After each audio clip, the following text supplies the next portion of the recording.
Welcome back to Swordman Josh Gaming, and I'm going to do two videos today. One is going to be this video, which is going to go over the cards that I played at the pre-release on Saturday for my Throne of Eldraine pre-release. Then the next one will be the first third of the Throne of Eldraine booster box that I picked up, and also going over what I got out of my collector's pack that my LGS gave with the Throne of Eldraine booster boxes. So the kit, it's just this box. It comes with a nice spin down die with the Throne of Eldraine symbol on it. And sorry, my top down camera, all of a sudden Microsoft decided it's not a valid camera and doesn't recognize it, so I'm having to do this a little different. So sorry about that. I'll have to figure out a different way to hook this up later. But in terms of the cards that I played, the first one I played, we're going to go through 1 drops, 2 drops, 3 drops, 4 drops, but I played a red-white Knights Matters deck. It was a speed deck. Took me to a 3rd place finish at the LGS. However, a lot of people were in 3rd place, so based off of that, I only ended up with a couple extra packs at the end of it because I think there were 8 of us tied for 3rd place. So we had 1 person in first, 2 people in second, 8 people in 3rd, and the rest were in 4th. So it was a pretty competitive group, or 4th and below. But the first one I played was Fairy Godmother. This is one of the great adventure cards that's a 1-drop in this deck. I wish I had pulled more than 1 copy of this, but the Gift of the Fae, this did a lot of work. I very rarely cast her straight up without using her adventure first, but it gives a creature +2/+1 and gains flying. That evasion closed out a lot of games, and then she just comes back in and becomes a 1/1 flyer to block or gum up the skies or do whatever you want to with it. The next 1-drop I played was I just needed to gum up the ground a little bit sometimes, and then this could come in and fly also. So I had quite a bit of flying to get evasion through in case the ground got gummed up, which it did in a couple of the control matches. This is the Lochthwain Gargoyle. So it's a 1-drop for a 0/3, but then when you get later in the game, it's 4 mana, and it gets +2/+0 and gains flying, so it becomes a 2/3 flyer. Our next 1-drop was a fun little card. It was Claim the Firstborn. Gain control of target creature with converted mana cost 3 or less until end of turn. Untap that creature, it gains haste. So this allowed me to close out a couple games where I just took one of their creatures, attacked back in. One game in particular, they had the double striking 1/2 goblin out. I played this on it. Then I played Fairy Godmother's sorcery on it. So it made it a 3 double striker with flying, and did some damage with it. Actually, that was Absolute Cactus's match, I believe. Then one of my few removal cards is Outflank, and sorry for the glare, they're still in the sleeves. Outflank deals damage to target attacking or blocking creature equal to the number of creatures you control. This allowed me quite a few times to block with a 1/1 and kill a 4/4 based off of the number of creatures I had in battle or something like that. It allows you to easily trade up your meaningless creatures later in the game for something much more valued, but with this deck, normally it didn't go very far into the game. Our first 2-drop knight is Worthy Knight. This is one of the rares I pulled. Whenever you cast a knight spell, create a 1/1 human creature token. This came in very helpful multiple times to create more bodies. Our next 2-drop knight is a Jousting Dummy. I did pull 2 of these. I only ended up playing 1 of them. It's a 2-drop for a 2/1, so it can trade up for 2/2s or 3/1s or whatever. But for 3 mana, Jousting Dummy gets +1/+0 until end of turn. I did use this in combination with the Fairy Godmother for 1 turn to give it flying, and then pumped it up the rest of the way to kill him. The only Fairy Tale border that I pulled was Embrith Shieldbreaker, so of course I had to play it. But on 2 cases, the adventure portion of it became important. So for 1 red, you can destroy target artifact. The only thing that would have made that better was if it was at instant speed. And then for a red and a colorless, you get a 2/1 knight. It's a great little combo card. Next we have Youthful Knight. He's just a 2/1 first striker. Wish I'd had pulled at least one more of him.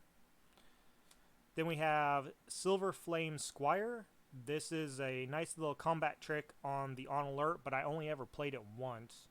Target creature gets +2/+2 until end of turn, and you untap it. And the one time I played it, it didn't kill their creature. It just made it so that way I didn't take lethal. And then he becomes a 2/1 knight for a white and a colorless. Most of the time, he was just played as a 2/1 knight. 7 Dwarves. The interesting card about this, out of everybody's pre-release kit, out of, I think we had 30 people there or something, not a single person out of 6 packs in all of their pre-release kits pulled more than one 7 Dwarf out of a pre-release kit out of 6 packs. So 7 Dwarves for the entire LGS was actually 1 Dwarf, but he works great as a bear curve filler. And that's exactly what he was. Going on with our Knight synergy, we have Shining Armor. It's white and a colorless for flash.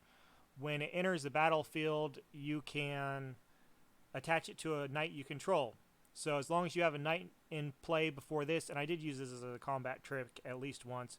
So equipped creature gets +0/+2 and has vigilance. So it allows you to just attack in with your knights constantly because you can use them to block also. And you don't have to pay that equip fee the first time you cast it because it automatically attaches to a knight. Next we have Crystal Slipper. It's just simply a red and a white, and then equip it to a creature for 1, which isn't bad at all, and equipped creature gets +1/+0 in haste. Great little card. Did a lot of work.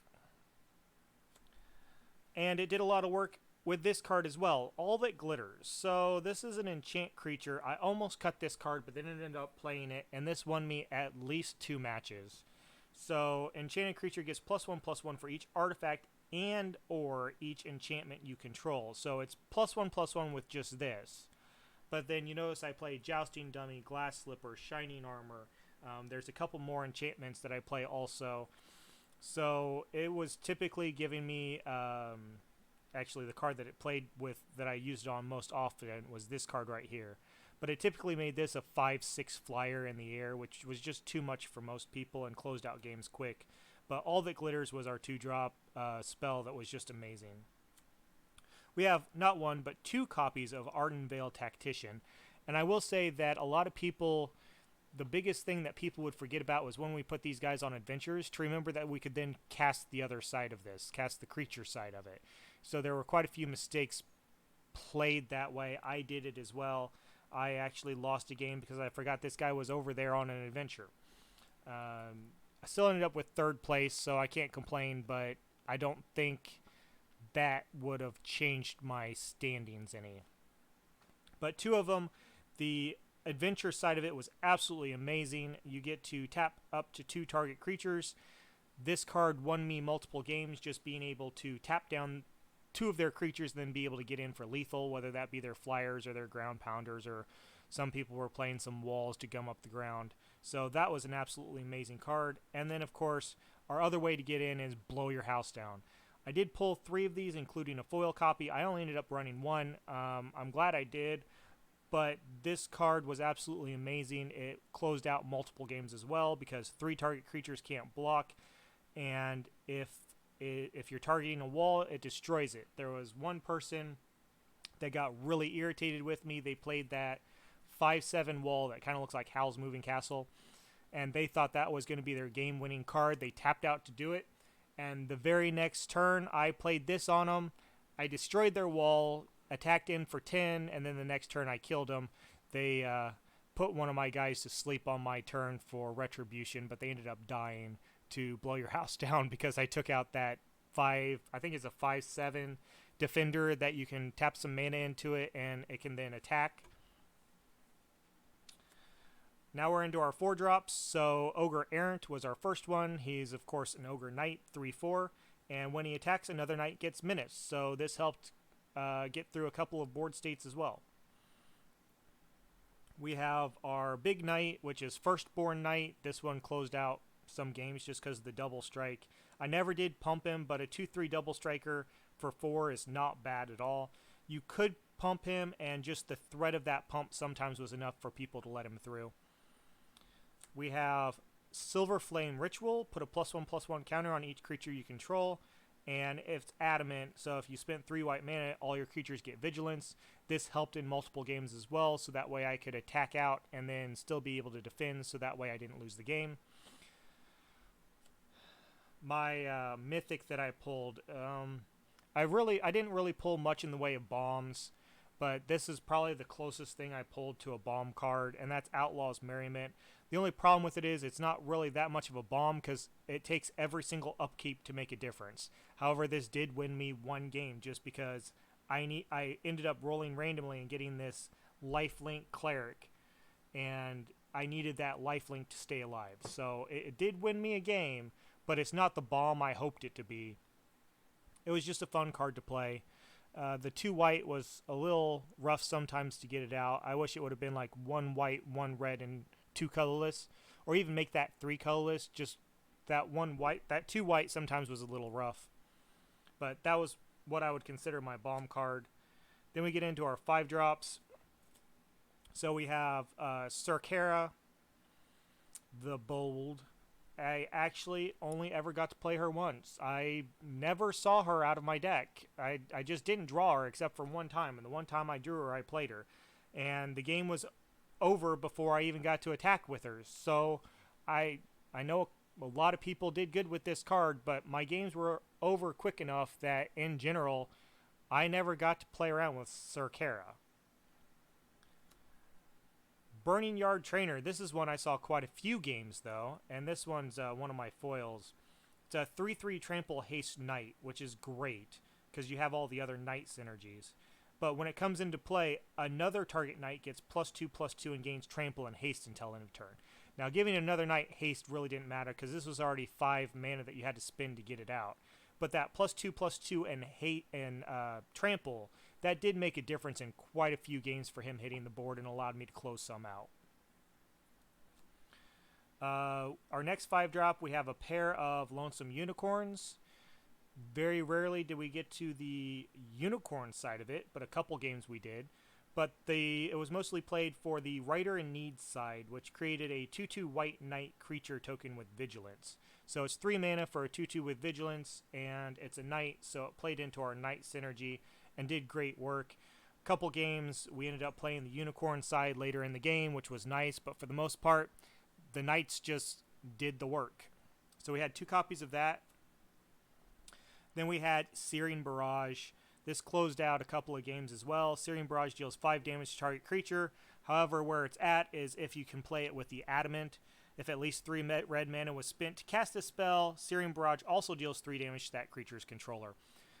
Great closeout card, allowed me to win at least one game, just due to that extra 3 damage and destroying one of their creatures in on my attack.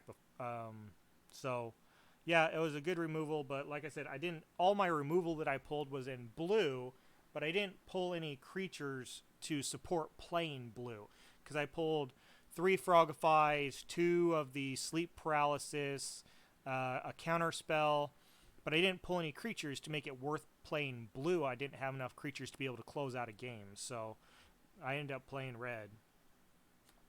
In terms of lands, I have Castle Ardenvale.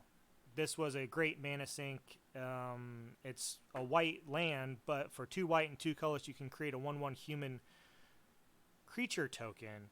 And if the game went long, this allowed me to put bodies on the field to eventually get through. This one won me 2 games. I mean, I'm talking about winning games, and I'm saying I've won this games, but I mean in conjunction of things put together. If I didn't have one of these pieces, then... Oh, Quinny. Sorry, my cat's being a jerk. If I didn't have single one of these pieces, then the game wouldn't have been won. They all worked in synergies together. I can't say that there was any one particular card that won me a particular game. However, this one did win me one particular game because I won with 2 of these human creature tokens. They'd put everything else to sleep and locked them in Rapunzel's tower, and I was down to 2 creature tokens with them at 2 life after I had burned them for 3 with the Searing Barrage. So, Searing Barrage and this card put together won me a game. I mean, it is what it is. And then to make it run, we just had our basic plains and mountains. We ended up running, I thought I was running 17 land. It looks like I was running 16 land. We're running more white than red. 8 plains, 7 mountains. We're running more plains just because of the double whites, the multiple double whites. You have the double whites in the Outlaws Merrymans, the double whites in the Ardenvale's Tacticians, and the only thing that had a double red was Cercara, and we also had the double white in our Castle Ardenvale. So that's what we ran. A lot of people are sometimes curious of what the foil was that I got. This is the first one I've never unwrapped, just because it wasn't worth playing for me. That's Doom Foretold. It didn't fit in any of my strategies, didn't work in any way that I wanted to, so it's still in the pre-release bag. But that's what I got from my pre-release card. In terms of the other cards that I got, of rares that I didn't play, the first one was Sorcerer's Spyglass. Come on, focus. And the second one was Hushbringer. I had these in the sideboard just in case I needed them if I was playing against somebody with a lot of ETBs. There weren't enough ETBs in the set where it really made a difference. And then post getting packs for third place finish, the notable card that I got, and it's in this hard sleeve right now, is I pulled a Brazen Borrower Mythic, which is the chase mythic for the set, out of one of my packs for my second place finish. So that all being said, it was a lot of fun. Went to third place. I had a whole lot better chance of going higher than that, but I had literally 2 rounds where I was mana hosed or mana flooded for 4 games in a row. My opponents really felt bad for me because they wanted to play good Magic. But for some reason, RNG just was not with me for those rounds. But if you like what you saw, leave a comment down below. If you're looking forward to seeing what I got out of my collector's pack, which I did already open it, but I will show you guys what I got, then hit that bell notification